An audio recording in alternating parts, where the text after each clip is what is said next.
Farmacología. Introducción. La farmacología es una parte muy importante del examen. Un buen conocimiento de esta asignatura te dará muchos aciertos en las preguntas de especialidades médicas. Por supuesto, el tratamiento de cada enfermedad en concreto se volverá a estudiar en su capítulo correspondiente.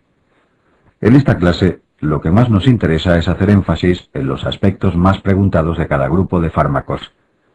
Esto te ayudará a repasar los tratamientos desde otro punto de vista y reforzará tus conocimientos sobre otras asignaturas.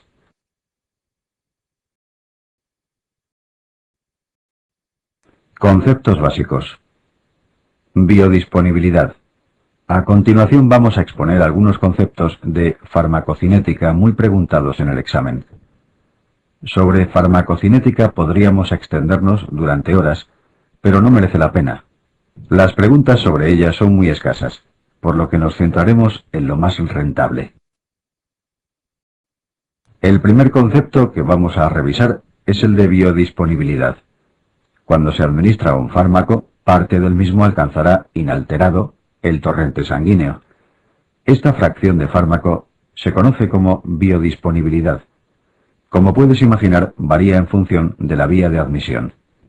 Si se administra un fármaco por vía intravenosa, la biodisponibilidad será del 100%, puesto que lo estaríamos depositando directamente en sangre. Si se administra por vía oral, puede no llegar por completo al torrente sanguíneo, al tener que ser absorbido por el tubo digestivo. Por supuesto, la biodisponibilidad no solo depende de la vía de administración, también varía según el fármaco, pero no olvides que de las diferentes vías, la de mayor biodisponibilidad es la intravenosa y la menor la vía oral.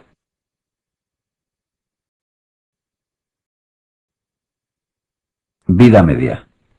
La vida media de un fármaco es el tiempo en el que su concentración plasmática se reduce a la mitad. También recibe el nombre de semivida. Es muy importante que recuerdes que se mide en unidades de tiempo. Pongamos un ejemplo práctico. Supongamos un fármaco cuya concentración plasmática es de 4 miligramos por litro y su vida media es de 20 horas. ¿Cuánto tiempo tendría que pasar para que la concentración fuese de 1 miligramo por litro? La solución del problema es sencilla, como puedes ver en esta imagen. Si partimos de 4 para llegar a la mitad, que es 2, deberían pasar 20 horas. Una vez alcanzada la concentración de 2, la mitad sería 1, para lo que habría que esperar otras 20 horas. Por lo tanto, el tiempo de espera serían 2 semividas para pasar de 4 a 1, es decir, 40 horas.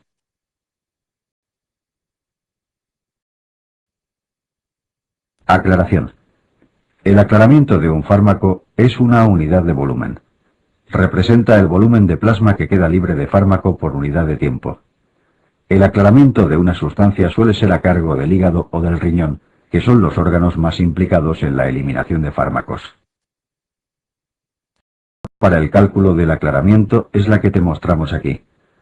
No pretendemos que la memorices, solo queremos que veas lo que influye en ella. En el numerador puedes ver una V, que representa el volumen de plasma. En el denominador está la vida media. Por lo tanto, el aclaramiento de una sustancia depende de la vida media. A menor vida media, mayor será el aclaramiento de un fármaco.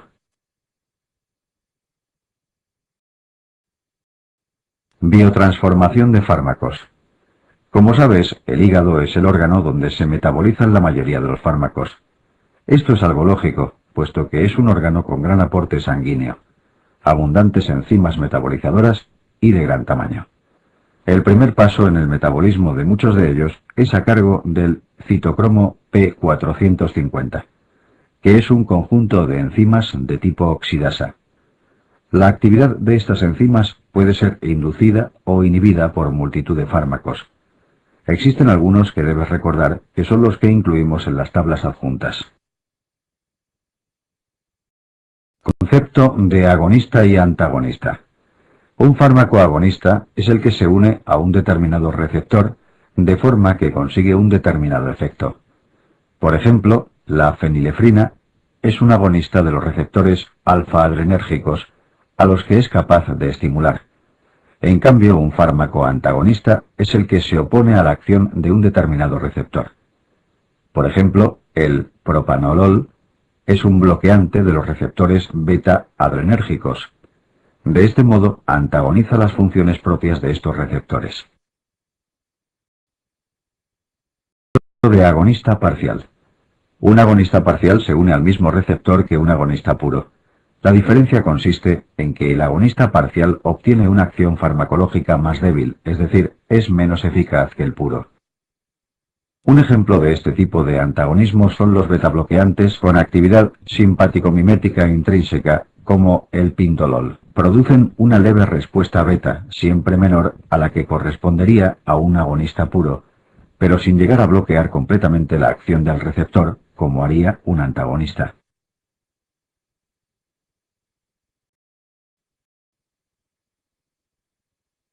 Fármacos y embarazo. Existen fármacos cuyo uso es desaconsejable en el embarazo, pero otros están absolutamente prohibidos. Por ello existe una clasificación que los divide en función del riesgo fetal. Esta clasificación es la siguiente. A. Fármacos seguros. Ejemplo, penicilina, paracetamol. Grupo B. Fármacos con poco riesgo, que pueden usarse con relativa seguridad. Grupo C. Son teratogénicos en animales, pero no se ha demostrado en humanos. Grupo D. Riesgo fetal confirmado. Solo se usan si el beneficio supera claramente al riesgo. Grupo X. Absolutamente contraindicados. En esta tabla te ofrecemos algunos fármacos de uso frecuente que deben evitarse durante la gestación. Los volverás a ver en las asignaturas correspondientes, pero merece la pena verlos en conjunto. Recuerda que algunos tienen asociación con malformaciones muy típicas, como las alteraciones óseas por tetraciclinas o la focomelia por talidomida.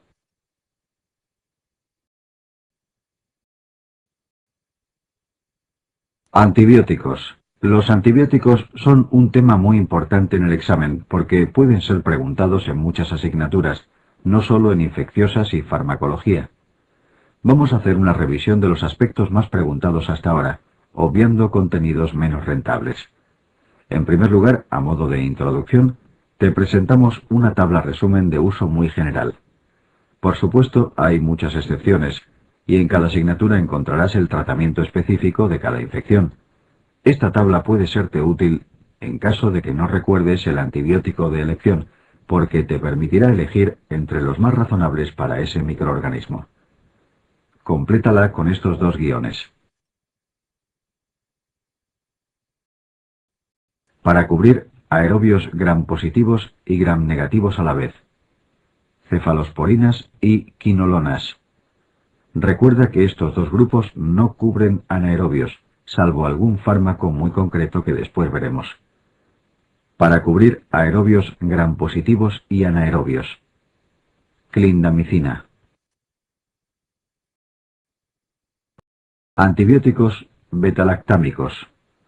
Vamos a comenzar revisando los antibióticos betalactámicos, que suponen el grupo más amplio. Esta gran familia está compuesta por las penicilinas, las cefalosporinas, los carbapenémicos y los monobactámicos. Penicilinas. El grupo de las penicilinas es muy amplio. El mecanismo de acción consiste en impedir la formación de la pared bacteriana. Desde el punto de vista estructural, todas comparten el llamado anillo penicilánico. El espectro es variable, dependiendo del fármaco empleado. La penicilina original tiene un espectro cada vez más reducido, por el aumento del número de resistencias bacterianas. Aún es de primera elección en algunas infecciones, como la faringitis estreptocócica. En cambio, frente al género estafilococo, sería preferible utilizar fármacos más específicos para este fin, como la cloxacilina. Existen penicilinas de amplio espectro, más modernas, y que incluyen inhibidor de las betalactamasas. Los inhibidores de las betalactamasas no son bactericidas en sí. Su función es impedir la acción de las enzimas bacterianas capaces de degradar la penicilina.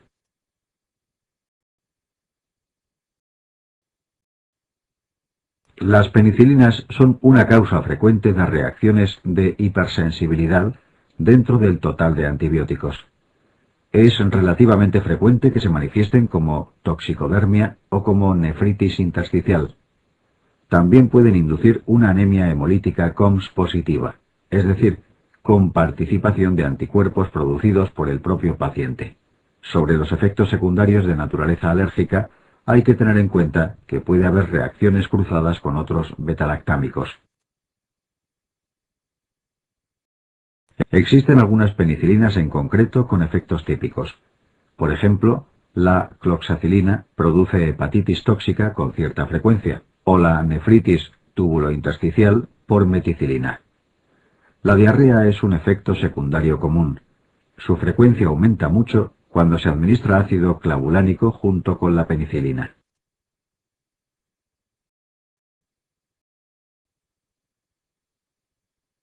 Cefalosporinas.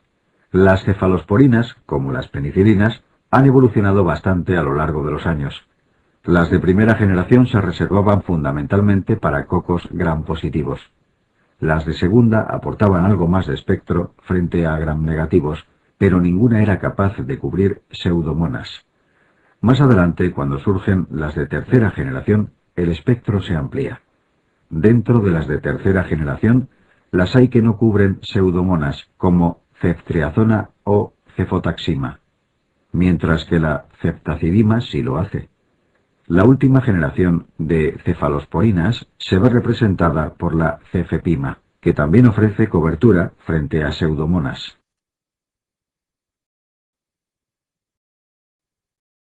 Por tanto, el espectro de las cefalosporinas ha ido creciendo generación tras generación. No obstante, tienen una limitación que comparten con la mayoría de las quinolonas: su falta de actividad frente a anaerobios. Existen algunas cefalosporinas antiguas, de segunda generación, que ofrecen cierta cobertura, como la cefoxitina, pero son muy escasas. Las indicaciones de las cefalosporinas son muy variables, igual que ocurre con las penicilinas. Después veremos un pequeño resumen de las principales indicaciones de los antibióticos para simplificar su uso. El mecanismo de acción de las cefalosporinas es similar al de la penicilina. Por este motivo también son antibióticos bactericidas. El efecto secundario más importante y frecuente son las reacciones de hipersensibilidad. Estas pueden ser cruzadas con otros betalactámicos.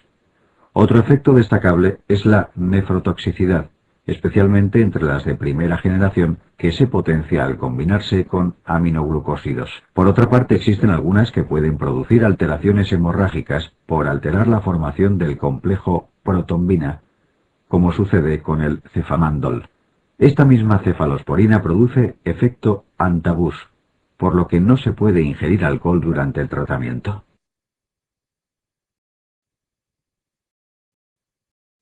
Carbapenems.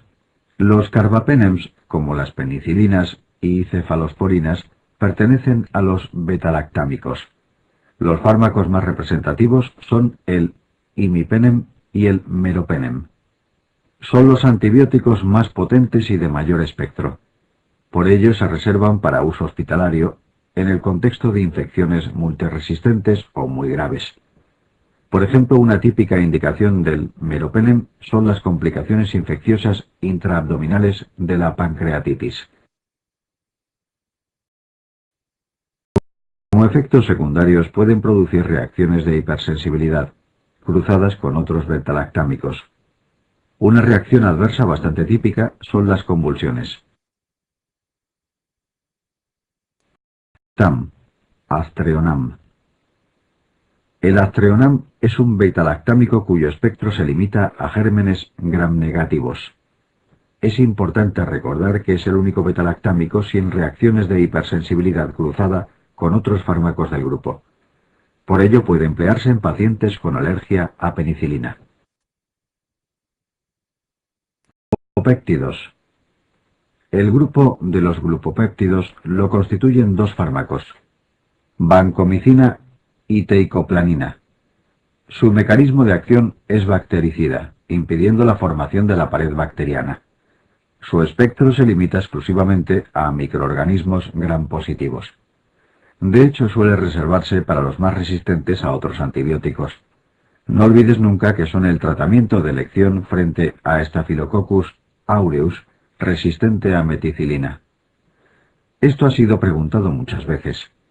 Otras bacterias para las que se emplea son los enterococos y algunas veces ciertas cepas de neumococo multiresistentes.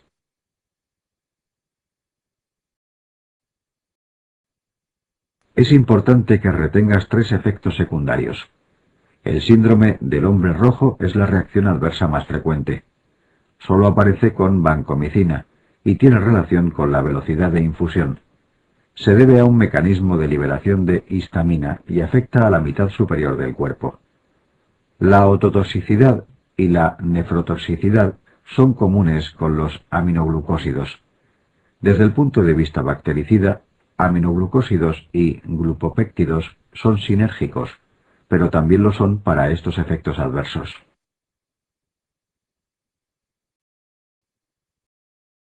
Quinolonas. Las quinolonas son un grupo de antibióticos muy utilizado. Son antibióticos bactericidas. Eliminan las bacterias mediante una inhibición de la DNA girasa. Las primeras quinolonas aparecieron hace varias décadas, pero han aparecido otras muchas que han ido añadiendo cada vez más ventajas. Te presentamos una tabla que resume las más importantes de cada generación.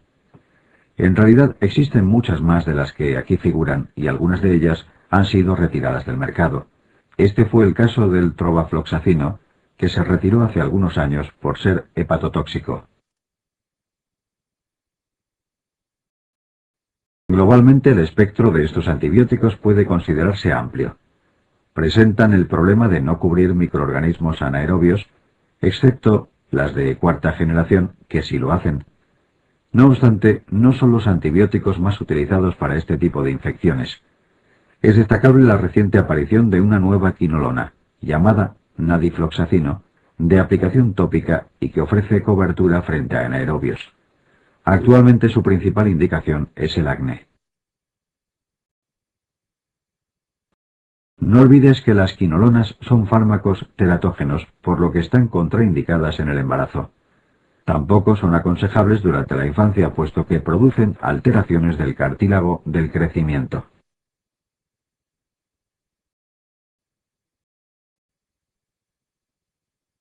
Las quinolonas son bastante preguntadas en el examen.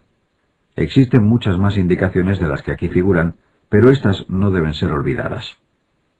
La legionela puede ser tratada con macrólidos o con levofloxacino, quinolona de tercera generación. Ambas alternativas serían válidas, pero en la 15ª edición del Harrison se menciona como preferible levofloxacino. Pseudomonas aeruginosas es una bacteria que con frecuencia crea problemas de resistencia antibiótica.